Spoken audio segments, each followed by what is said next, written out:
Namaskar students, welcome back to another lecture. We are learning how to find out magnetic field due to magnetization of an object. So in my previous lectures we have learned and calculated magnetic field inside and outside of uniformly magnetized sphere, and then we have calculated magnetic field of a uniformly magnetized cylinder.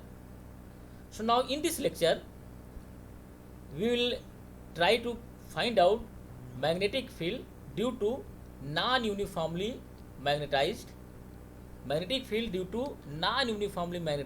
cylinder.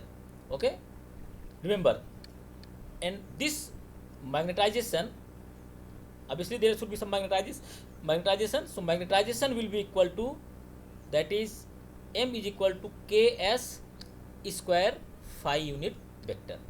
Okay, so it means now I am covering the uniform magnetization and non-uniform magnetization both. So in this type of problem, how we can solve. So let us assume that we have a cylinder which is placed on the three-dimensional coordinate axis. So this is z axis, and this is x axis, and this is y axis. And we know that if we write in cylindrical coordinate system, so that is, we know cylindrical coordinate, that is s phi z.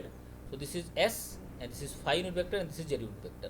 Okay, since the material, this cylinder is non-uniformly magnetized, okay, it means internal current will be no longer cancel each other.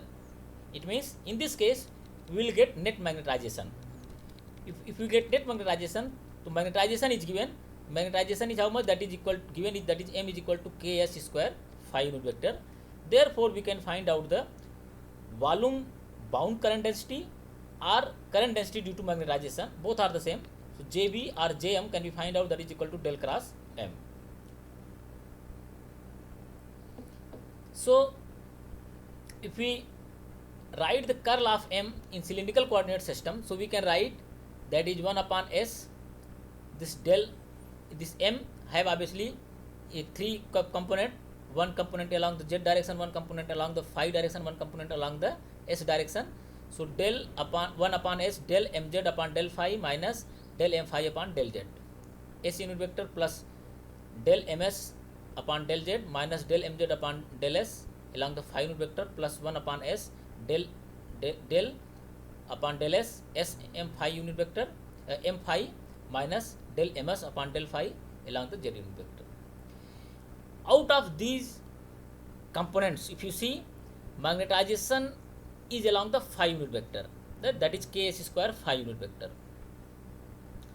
So this means this mz component, ms component will be automatically 0, because that component ms and mz, that is equal to 0, and m phi component is having, that is ks square.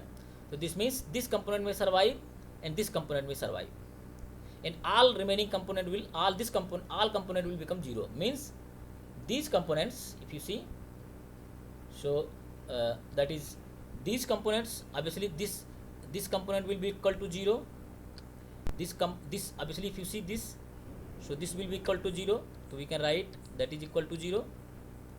And if you see, this will be also ms, that is also cancel out. So this is also cancel out. So this is cancel out, and this is cancel out. Okay, so what is remaining? One remaining, that is minus del m phi upon del z, and here that is 1 upon s del upon del s m phi. But if you see here, this m phi is a function of s square, that is s. If we differentiate this m phi with respect to z, so this component will be also equal to 0. So this also gone. So what is remaining? That if you see this one, that is del upon del s, and this is function of s, so it means this component will survive only. Okay, so this component only survive. If you do that, so we can write this means jb is equal to 1 upon s del upon del s in bracket s into ks square z unit vector. Okay, if you differentiate, then we can find out 1 upon s. So that is del upon del s ks cube into z unit vector, and that is jb is equal to 3 ks z unit vector. So this is the volume bound current density due to the magnetization, due to the non-uniformly magnetization of the cylinder. Okay. Similarly, we can find out the surface bound current density. We know that is m cross n unit vector. Okay, m is along the phi unit vector, phi along the phi direction. Okay, magnetization is along the phi direction, means along this direction. Magnetization is circulating along this direction. Okay, and n unit vector means normal to the z and this phi. So normal to the z and phi is what? That is s unit vector. So normal unit vector is along the, so this is basically normal unit vector. So this will be the normal unit vector. So that means if we try to find out the surface bound current density, so we can write this can be written as kb is equal to m cross n unit vector is equal to k s square phi unit vector cross product with s unit vector, where s unit vector means that is normal unit vector, normal to the m, because magnetization is along the z direction. Okay, sorry, magnetization is along the z direction, along the phi direction, along the azimuthal direction, phi. So this phi unit vector and s unit vector, that will give the along the z direction. That surface current means that surface current is flowing along the z direction. Okay, obviously this volume bound current is flowing along the z direction, so the surface current will also flow along the z direction. So this will give and we are calculating at the surface, so obviously this s will be equal to radius of the cylinder, that is r. So let us say, so that is minus k r square z unit vector. So this is surface bound current density. So surface bound current density, that kb is equal to minus k r square z unit vector, and volume bound current density, that is k3 ks z unit vector. If you see this non-uniformly magnetized cylinder as a whole object, okay, so if you see the current, both current, volume current density and surface current density due to magnetization, so this is 3 ks z unit vector and this is minus k capital R square z unit vector, and both current are pointing along the z axis. This reflects that, this shows that this volume bound current density is flowing inside the material along the z axis direction in upward direction, okay, upward along the z axis, and then this surface current density is flowing on the surface along the minus z direction. Okay, means along the down direction as a surface current. So if you see total current, it means total current of an non-uniformly magnetized cylinder, that should be equal to 0. Obviously that should be equal to 0. If you try to calculate the total current, so we know that total current can be written as a, due to volume bound current, that is surface integral jb into dA perpendicular plus line integral of course path kb dl perpendicular.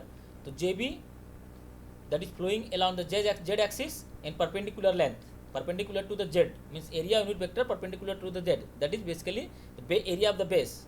So that is, so if you substitute, obviously that is pi s square, pi and radius is r, so pi r square. So if you do that, so you will get 0 to r 3 ks, that is value of jb, and this dA perpendicular, that is 2 pi s ds. So this will give 2 pi k capital R cube. Okay, and similarly due to this, if you try to find out, so that kb is equal to minus k r square, and dl perpendicular, that is the obviously circumference of the base cylinder, so that is r d phi, so that is 2 pi r. So this will give 2 pi k r cube, and this r and this r cube, and 2 pi r cube minus 2 pi r cube, and this is plus 2 pi r cube. So this will cancel out, the total current is equal to 0. It means if you see a non-uniformly magnetized cylinder or any object from outside of that particular object, so total current due to magnetization will be equal to 0. Obviously because this volume bound current density and surface bound current density will cancel each other, So from outside of that particular object, if you see total current, that will be equal to 0 in the case of non-uniformly magnetized object. Okay, but if it is uniformly magnetized, so we know that volume bound current density that itself become equal to 0, but there is net surface current density. So we may get, in case of uniformly magnetized object, we may get different current. Okay, so now in order to find out the magnetic field due to non-uniformly magnetized cylinder, inside the cylinder and outside the cylinder, we know, we have seen that current is having a cylindrical symmetry, so we can apply the Ampere's law. So let us assume that S is less than R, that is inside cylinder. If we draw a Amperian loop of small radius S and this capital radius R, that is the radius of the cylinder, actual cylinder, and this is the Amperian cylinder inside the cylinder, that is S. Okay, so we can apply the Ampere's law, that is line integral of closed path B dot dl is equal to mu 0 I enclosed. Here I enclosed we don't know, but we know that is the volume, because we are inside the cylinder, so we know that volume current density we know, volume bound current density we know. So we can write in terms of volume bound current density. So this B dot dl, if you see, both magnetic field of cylinder, that is azimuthal in direction, obviously the circumference that is also azimuthal, means B and dl both are parallel, so we can write B integral dl, that is equal to mu 0 to S, that is volume bound current density 3 ks, okay, into, that is obviously circumference area, perpendicular area, that is 2 pi s ds. So if you try to find out, so what we will get, that is 2 pi k mu 0 s cube. So if you do that integral, that is B into 2 pi s, 2 pi k mu 0 s cube, so this 2 pi cancel, s and this s cube is cancelled, so what we will get, B vector is equal to, B is equal to mu 0 k s square. Obviously magnetic field is along the azimuthal direction, so we can write B vector, the B vector will be equal to mu 0 k s square into phi unit vector. And we know that magnetization is given, it is given in the problem, that is ks square phi unit vector. So we can write, in place of ks square phi unit vector, we can write m vector, so that B vector is equal to mu 0 m vector, that is capital M vector.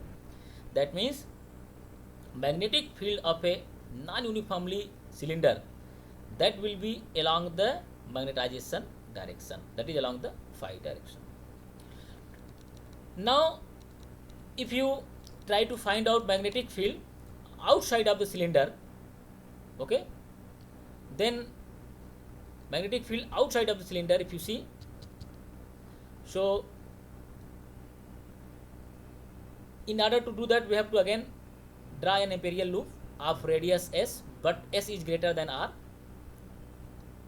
Okay, so this is Amperian loop, and we apply the Ampere's, if we write Ampere's law, line integral B dot dl is equal to mu 0 I enclosed. So in this case, if you see I enclosed, if you try to calculate, so from the outside of the cylinder, as I discussed earlier, so this point will show the total current of the cylinder.